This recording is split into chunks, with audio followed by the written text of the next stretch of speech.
You have my YouTube. Maybe we can meet up. You never know. Right.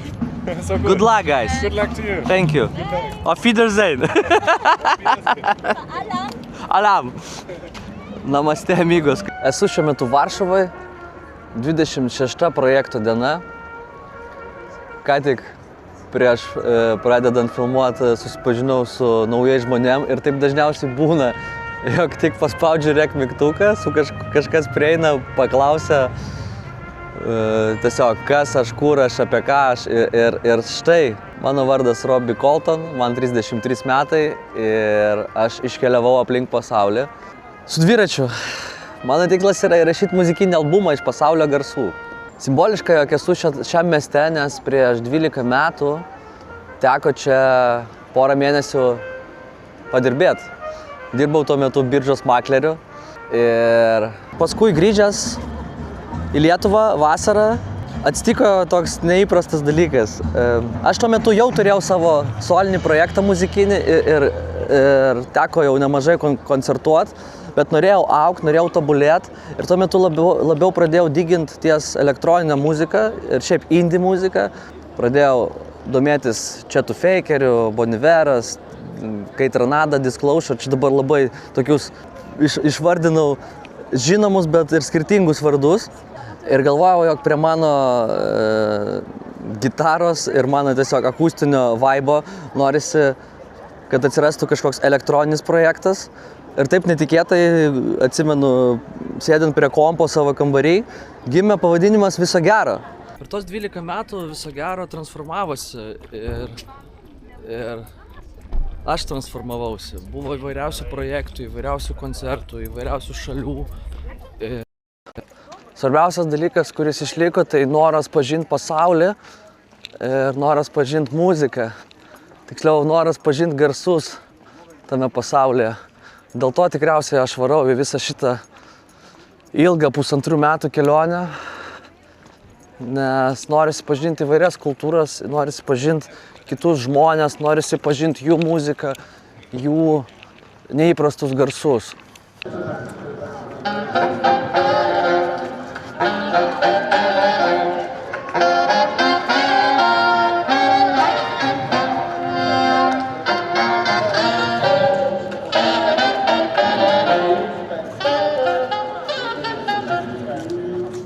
Praeitose vloguose pasakojau apie tai, jog kaip tai viskas gimė, kaip gimė pats projektas ir kaip nusprendžiau būtent važiuoti su dviračiu.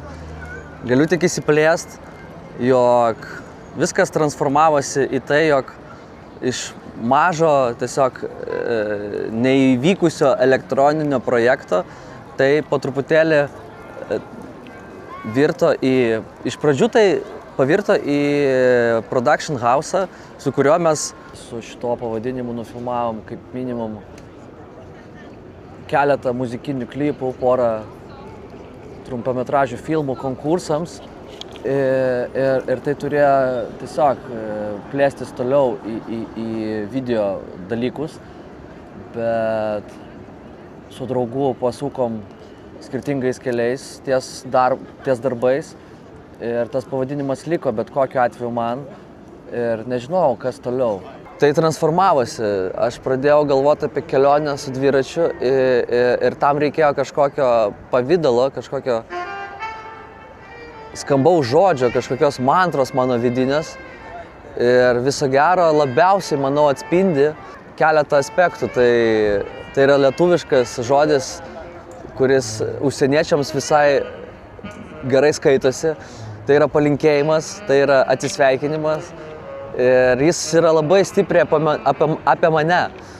Tai antiek šitas žodis įsišaknijo manyje, kad nusprendžiau jį ištatuiruoti savo ant rankų.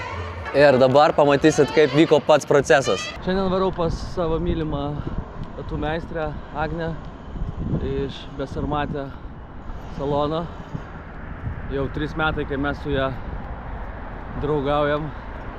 Draugaujam tai jau ilgiau, bet pirmą kartą jinai mane subadė 2-3. Realiai varau daryti vienas iš svarbiausių tatuškių gyvenime.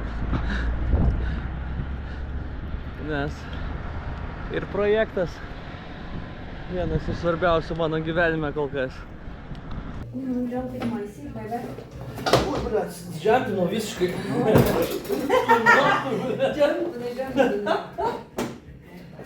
Tai pirmą dabar vieną.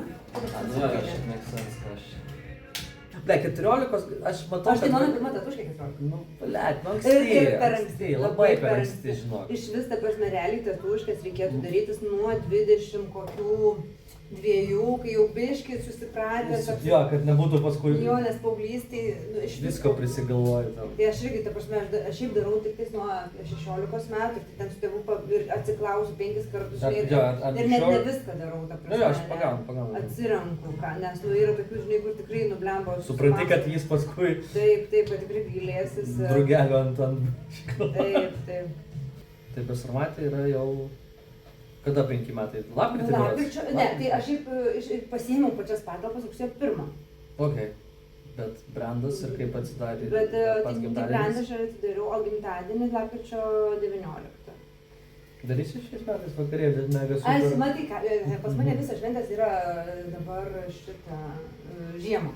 Visas, aš gimiau žiemą, po to mano vaikai rudenį gimė, Toms rudenį visi. Žodžiu 16-14? Aš 16. Yes! Iš pirmos pasakiau 16. Tai šitą ir labai užknisa ir tas va ir gimtadienis, žinai, buvo, tai aš dabar labai noriu daryti rugpjūčio gale naują studiją. Ir kad pakeis datą. Jo, kad atsirastų jau. Kad atsirastų vasarą nors vieną šventę. Nu jo, make sense. Vasarą, aš irgi norėčiau. Jeigu gali rinktis, nu tai va ir labai noriu. Šiuo metu, kaip minėjau, esu Lenkijoje, bet tikslas yra pasiekti Vietnamą. Nežinau, kiek man tai užtruks. Pradžioje sakiau, kad tai bus 1,5 metų kelionė, bet tikiu, kad tikriausiai tai bus ilgiau.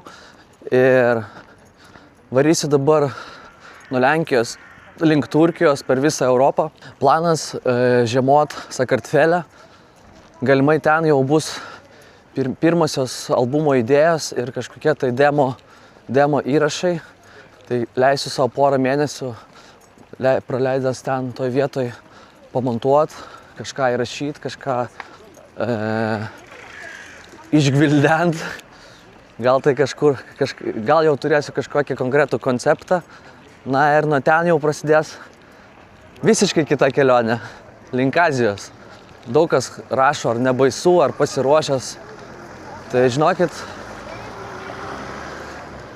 2 metai kaip jau ties šitą idėją dirbu ir mentaliai manau, kad esu pasiruošęs. Svarbiausias dalykas, kuris kol kas dar labiausiai gal gazdina, tai aišku, neigsiu, kad finansai, nes nenoriu išsiplės, bet santaupos nėra neribotas. Dėl to labai smagu, kad jau turiu nemažai žmonių, kurie palaiko. Ačiū Jums labai už tai. Ir tikiu, kad Jūsų daugės. Po šito vlogą tai tikrai. Ačiū Jums labai, kad žiūrit. Ačiū, kad sekat mano kelionę. Ačiū už tai, kad Jūsų su kiekviena diena vis daugėja. Iš mano pusės nenoriu nieko žadėti, bet stengsiuos daryti tai dažniau ir kelt video ataskaitą Jums, kaip man sekasi. Esu sukūręs jau Contribui, tai lauksiu Jūsų visų ten, Jūsų po truputėlį pildos vis daugiau. Ačiū labai visiems ir viso gero.